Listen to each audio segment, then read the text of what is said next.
Hello student, मैं Guddu sir आप सभी का इस वीडियो में स्वागत करता हूं। स्टूडेंट देखिए, आज आपके सामने जो टॉपिक लेकर आया हूं वो क्लास 9th से है। बहुत ही इंपॉर्टेंट टॉपिक है और इसका जो है सरफेस एरिया एंड वॉल्यूम ये टॉपिक चल रहा है।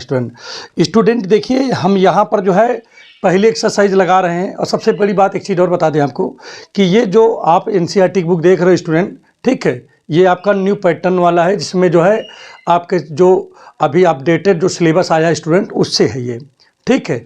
अब आपको ऐसा नहीं कि इसके क्वेश्चन पढ़ लिए और आपको जो है सिलेबस से आपके बाहर हो जाए, ऐसा नहीं होगा। सारे क्वेश्चन इसके जो हैं वो आपके सिलेबस में ही, क्योंकि ये 2023-24 का ही जो है ये हमारे पास किताब है, ठीक है, न्यू सिलेबस है। तो इसको पढ़ लीजिए स्टूडेंट। देखिए इसमें के क्वेश्चन नंबर 1, 2, 3, 4 ये सब हमने स्टूडेंट जो है प्रीवियस वीडियो में बना करके प्लेलिस्ट में रख दिया। अगर आप उसको ना देखे हों तो प्लेलिस्ट में जाइए, वहाँ पर देखिएगा सरफेस एरिया एंड वॉल्यूम के नाम से एक जो है प्लेलिस्ट बना है, उसको खोल करके आप देख लीजिए अच्छे से स्टूडेंट, ताकि ये वीडियो आपको और अच्छे समझ में आ जाए। तो स्टूडेंट चलिए देखिए स्टार्ट करते हैं, ठीक है। क्वेश्चन नंबर 5, ठीक। और 5 नंबर में देखिए स्टूडेंट क्या लिखा है, वाट, देखिए वाट लेंथ, देखिए ये जो पढ़ रहा हूँ स्टूडेंट, ये देखिए यहाँ पर ऊपर लिखा भी है, क्या लिखा है, वाट length of tarpaulin 3 meter wide will be required to make conical tent of height 8 meter and base radius 6 meter. Assume that the extra length of material that will be required for stitching margin and wastage in cutting approximately 20 meter. और यहाँ पर पाई की value रखना है student, कितना, 3.14 लिखना है। तो तरपौलिन का मतलब होता है त्रिपाल, होता है इसका मतलब क्या होता है स्टूडेंट, त्रिपाल। तो यहाँ पर पूछ रहा है कि एक टेंट बनाना है, कोनिकल टेंट, मतलब इस टाइप का टेंट। देखो स्टूडेंट ध्यान दीजिएगा, आपको देखिए स्टूडेंट यहाँ पर किस टाइप का टेंट बनाना है, कोनिकल। तो कोनिकल का मतलब इस टाइप का आपको टेंट बनाना है, इस टाइप का, देख लीजिए ये आपका कोनिकल टेंट है, ठीक है स्टूडेंट। इस टाइप का आपको टेंट बनाना है। और इस टेंट की यहाँ पर क्या वाट, देखिए इस टेंट को बनाने में सबसे बड़ी बात क्या है कि इसकी हाइट जो है, इस टेंट की हाइट जो है वो लिखा 8 मीटर लिखा है। जो टेंट बनाओगे इसकी हाइट 8 मीटर। और रेडियस ऑफ द बेस, ये बेस है ना स्टूडेंट, ठीक है, इसकी रेडियस जो दिया है 8R, इसको R से डिनोट करते हैं ना स्टूडेंट। तो R इक्वल टू यहाँ पर कितना लिखा है, देखिए ध्यान दीजिएगा, 6 मीटर लिखा है, 6 मीटर लिखा है। तो मतलब इस प्रकार का जो टेंट आपको बनाना है तो उसमें कितना जो है त्रिपाल लगेगा, है, माने तरपौलिन का मतलब क्या होता है, तरपौलिन का मतलब त्रिपाल, ठीक है। अब यहाँ पर सबसे पहली बात एक चीज़ और है कि सबसे पहले तो हम देखते हैं कि इसमें त्रिपाल लगना है, इसको बनाने के लिए, टेंट बनाने के लिए। किसी भी टेंट को, मैं किसी भी क्या बात कर रहा हूँ, अगर मैं कोन की स्पेशली बात कर रहा हूँ, अगर कभी बेटा आपको कोन मिल जाए और उसमें पूछे कितना टेंट लगेगा, तो आपको तुरंत समझ जाना है कि कर्व सरफेस एरिया निकालना है। क्या निकालना है, कर्व सरफेस एरिया निकालना है। फिर समझ लीजिए, कभी भी कोनिकल टेंट आ जाए और पूछ ले इसमें कितना जो है कपड़ा लगेगा इस टेंट को बनाने के लिए, ठीक है, तो आप तुरंत क्या निकालोगे, कर्व सरफेस एरिया निकालोगे। तो यहाँ पर ध्यान दीजिएगा, गिवन में क्या है, गिवन में पहले यहाँ पर हमको सबसे पहले गिवन लिखना पड़ता है, जैसे कि हम आपको पहले ही बता चुके हैं, ठीक है। तो यहाँ पर हाइट ऑफ, ठीक है, हाइट ऑफ कोनिकल टेंट, ठीक है, इसको हम एच मान लेते हैं, ठीक है, स्मॉल एच मान लो, क्या मतलब है, ठीक है। ये कितना दिया है, 8 मीटर दिया है। दूसरी चीज यहाँ पर देखिए स्टूडेंट क्या दिया है, रेडियस ऑफ कोनिकल टेंट, इसको R मान लिया हूँ और ये 6 मीटर लिखा हुआ है। बात समझ में आ गई, नहीं आ गया, चलिए ठीक है। दो चीज गिवन में है एंड, और आगे क्या लिखा है इसमें स्टूडेंट, इसमें लिखा है ब्रेथ लिखा है, क्या लिखा है, ब्रेथ ऑफ, किसका ब्रेथ लिखा है स्टूडेंट, देखो किताब में, तरपौलिन का, ठीक है, ये बी, इसको मान लेता हूँ ब्रेथ को, तो बी से लिखते हैं ना, बी कितना है इसमें, बी है 3 मीटर। ठीक, इतना 3 चीज़ें आपके पास दी है, हमेशा इसको जरूर लिखा करो। मान लीजिए सवाल गलत भी हो जाता है तो अगर ये आपका गिवन प्रूफ आपका लिखा रहेगा तो कुछ ना कुछ नंबर आपको टीचर दे ही देता है, तो ये चीज़ जरूर लिखा करो। और टू फाइंड, देखिए टू फाइंड में आप क्या लिखोगे स्टूडेंट, टू फाइंड में आपसे क्या पूछ रहा है, व्हाट लेंथ ऑफ तरपौलिन। तो यहाँ पर क्या पूछ रहा है, लेंथ पूछ रहा है, लेंथ ऑफ तरपौलिन। ठीक है, इसको एल मान लेते हैं बराबर क्वेश्चन मार्क।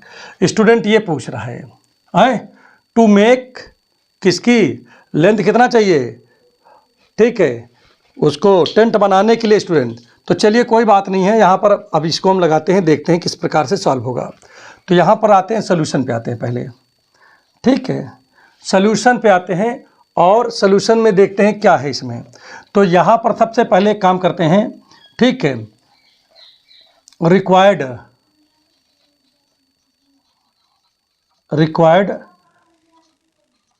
तरपौलिन, तरपौलिन माने वही त्रिपाल, ठीक है, तरपौलिन, ठीक है, to make conical tent, to make conical tent, tent बनाने में conical tent, required tarpaulin to make conical tent. तो यहाँ पर हमको क्या निकालना रहता, पाई आर एल, ये आपको यहाँ पर ये निकालना होता है। लेकिन स्टूडेंट यहाँ पर एल नहीं दिया है, तो हमको सबसे पहले क्या करना पड़ेगा, एल की वैल्यू निकालना पड़ेगा। तो यहाँ पर मैं क्या करूँगा, सबसे पहले, ठीक है, यहाँ पर देखिए हमारी बात समझो, पाई आर है, एल बराबर क्या होता है, under root H square plus R square होता है स्टूडेंट। चूँकि यहाँ पर फार्मूला आपका होता नहीं है अभी, ठीक है, क्योंकि फार्मूला आपका होता है एल स्क्वायर इक्वल टू होता है, क्या होता है, H square plus R square होता है स्टूडेंट। अगर यहाँ से एल की वैल्यू निकाल लो तो under root H square plus R square हो जाएगा कि नहीं भाई, जब स्क्वायर इधर जाएगा तो अंडर रूट लग जाएगा। तो उसी को हमने यहाँ पर क्या किए, कर दिया है स्टूडेंट, लगा दिया है। अब इसकी वैल्यू देखो कितना हो गया है, ये आपका 3.14 आप इसको रखोगे, क्योंकि इसमें बुक में कह भी रहा है कि आप ये वैल्यू आप कहाँ, पाई की वैल्यू 3.14 रखोगे, तो मैंने रख दिया यहाँ पर। और आर की जगह पे देखिए स्टूडेंट क्या लिखा है, आर की जगह पे यहाँ पर 6 दिया है। और स्टूडेंट यहाँ आगे देख लीजिए एच स्क्वायर लिखा है, एच की जगह कितना है, 8 है, तो 8 का स्क्वायर और स्मॉल आर, आर की जगह 6 है, 6 का स्क्वायर हो गया, और 3.14 इंटू 6, और यहाँ पर देखिए कितना हो जाएगा, 8 8 जा 64, और ये क्या हो जाएगा 36। अब स्टूडेंट यहाँ पर ध्यान दीजिएगा कितना आ जाएगा, ये 3.14 इंटू 6 इंटू, यहाँ पर जब दोनों को ऐड करेंगे तो हो जाएगा 100, और 100 का जब आप निकालोगे स्टूडेंट, ठीक है, स्क्वायर रूट से बाहर करोगे तो 3.14 तो ही है इंटू 6, ये हो जाएगा 10 निकलेगा। और 10 से स्टूडेंट अगर इसमें मल्टीप्लाई कर दें हम, चलो पहले कर लेते हैं, तो 6 का 4 में करिए, 6 4 जा 24, और कैरी 2 आ गया स्टूडेंट, ठीक, और 6 1 जा 6, ठीक है, 6 2 8, क्लियर हो गया नहीं हो गया, चलिए ठीक है। अब 6 का करिए 3 में, तो 6 3 जा कितना आएगा 18, तो यहाँ लिख दीजिए 18, और पॉइंट यहाँ पर है, और इंटू यहाँ पर 10 लिखा है। अब 10 से मल्टीप्लाई कर दो स्टूडेंट, क्या आएगा, तो जब 10 से करेंगे, ठीक है, तो ये इतना हो गया। अब 2 नंबर के बाद पॉइंट लगेगा तो पॉइंट यहाँ चला गया, तो मतलब 188.4, ठीक है, मीटर स्क्वायर, मतलब इतना हमारा क्या लगेगा स्टूडेंट, तरपौलिन लगेगा। क्लियर हो गया नहीं हो गया। अब इसके बाद देखिए स्टूडेंट आगे आप समझिए क्या होगा, ये तो इतना तरपौलिन लगेगा, और यहाँ पर देखिए तरपौलिन के लिए लेंथ पूछ रहा है कितना, भाई ब्रेथ तो दीने है, इसमें ब्रेथ दिया हुआ है, लेंथ पूछ रहा है, तो लेट कर लीजिए, let required length equal to L metre, ठीक है। When 20 centimetre तरपौलिन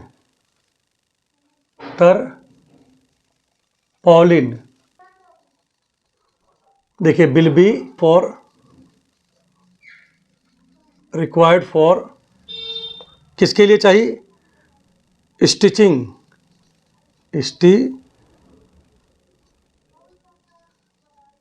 stitching margin and wastage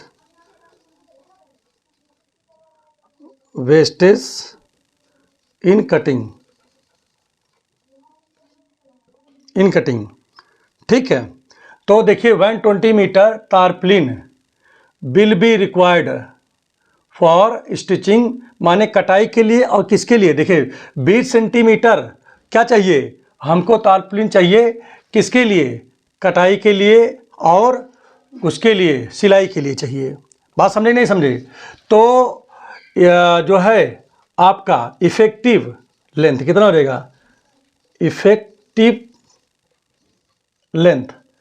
effective length आपका कितना हो जाएगा भाई? आपकी यल थी पहले से ही, लेकिन उसमें से क्या हो रहा है, इतना जो है 20 सेंटीमीटर आपका कटिंग में चला जाता है और किस में चला जाता है? सिलाई में भी चली जाती है। माने सिलाई और कटिंग मिला करके इतनी चली जाती है। तो क्या करेंगे, इसको इसमें से घटा दीजिए, सब्ट्रैक्ट कर दीजिए। तभी सेंटीमीटर में है तो इसको 100 से डिवाइड कर देंगे तो कितना आ जाएगा? जो है 20/100, मतलब ये हो गया। अब मीटर में हो गया नहीं हो गया? अभी तक सेंटीमीटर में था, जब इसको 100 से डिवाइड कर दिया तो ये मीटर में हो गया कि नहीं? तो अब यहाँ पर क्या आएगा? L माइनस 0.2 आपका आंसर आ, मतलब ये आ गया आपकी, मतलब रिक्वायर्ड लेंथ आ गया। अब स्टूडेंट चलिए इसके बाद हम लोग क्या करेंगे, अब इसकी एरिया निकालेंगे। Area of tarpaulin. ठीक है, तो लंबाई गुणे चौड़ाई होता है, तो लंबाई कितना है आपका? ये है। और चौड़ाई माने ब्रेथ कितना है? b है। ठीक है, और b की वैल्यू कितना दिया है? b की वैल्यू 3 दिया है। तो ये हो गया। बात समझे कि नहीं समझे? तो अब यहाँ पर क्या हो गया, माना जबकि रिक्वायर्ड लेंथ कितनी थी? यल थी। तो उस समय जब एरिया निकाला तो इतना लगेगा, मतलब इतनी एरिया में हमारा टेंट बन जाएगा। और हमारा एरिया इतना हो रहा है, तो इसका मतलब क्या हुआ? इसका मतलब है कि ये एरिया और ये एरिया आपस में बराबर होना चाहिए कि नहीं? तो यहाँ पर अकॉर्डिंग टू देख लीजिएगा। अब इसके बाद यहाँ से लिख दे रहा हूँ अकॉर्डिंग टू। ठीक है, क्वेश्चन तो क्या होगा? जो ये लिखा L माइनस 0.2 इंटू 3 लिखा है, ये किसके बराबर होगा? इसके बराबर हो जाएगा। जो इसमें टेंट की जो एरिया है, एरिया के बराबर हो जाएगा। ठीक है, अब ये 3 इधर मल्टीप्लाई में उधर जाएगा, डिवाइड में हो जाएगा। तो यहाँ पर देखिए 0.2 है। ठीक है, इसको उधर ले जाओ तो क्या आ जाएगा? 1884/3। 3 से काटो इसको, तो 3 6 जा 18 ना। ठीक, कट गया। अब यहाँ 3 2 जा 6, 2 बचा, पॉइंट हो गया। और 3 8 जा 24। तो अब इतना आ गया ये। अब स्टूडेंट इधर देखिए ये किस में है? ये यहाँ पर माइनस में, उधर जाएगा तो प्लस में हो जाएगा। तो यल इक्वल टू कितना आएगा? 62.8 और प्लस का 0.2। तो चलो इसको ऐड करिए। तो ऐड करने का स्टाइल इस तरह करा करो स्टूडेंट। 8 है, पॉइंट के नीचे पॉइंट लिखो, 2 लिखो। 8 2 10, कैरी 1 आ गया। ठीक है, 2 1 3 और यहाँ 6। तो आपका कितना आ गया स्टूडेंट? 63 मीटर आ गया। तो अब स्टूडेंट क्या होगा, आपको इसमें पूछ रहा था कि कितनी लंबाई में तारपॉलिन चाहिए, माने त्रिपाल कितनी लंबाई में चाहिए? तो आपको 63 मीटर में चाहिए। अगर 63 मीटर हो जाएगा और उसकी ब्रेथ तो इतना ही है। तो स्टूडेंट ये जो है आप जो देख रहे हो ये जो देख रहे हो कोनिकल सिलेंडर, कोनिकल टेंट जो देख रहे हो, जो जिसकी हाइट कितना है? 8 मीटर है और इसका बेस 6 मीटर है। पूरी तरीके से ये त्रिपाल आप मतलब कोनिकल टेंट बन जाएगा आपका। तो उसके लिए कितनी लंबाई चाहिए? लंबाई चाहिए 63 मीटर और चौड़ाई 3 मीटर चाहिए। तो ये तो पहले से ही दिया था, ये आपको निकालना पड़ा। तो अगर समझ में आ गया हो तो चैनल को लाइक कर दें, सब्सक्राइब कर दें और बेल आइकन के बटन को अवश्य दबाएं। Thank you.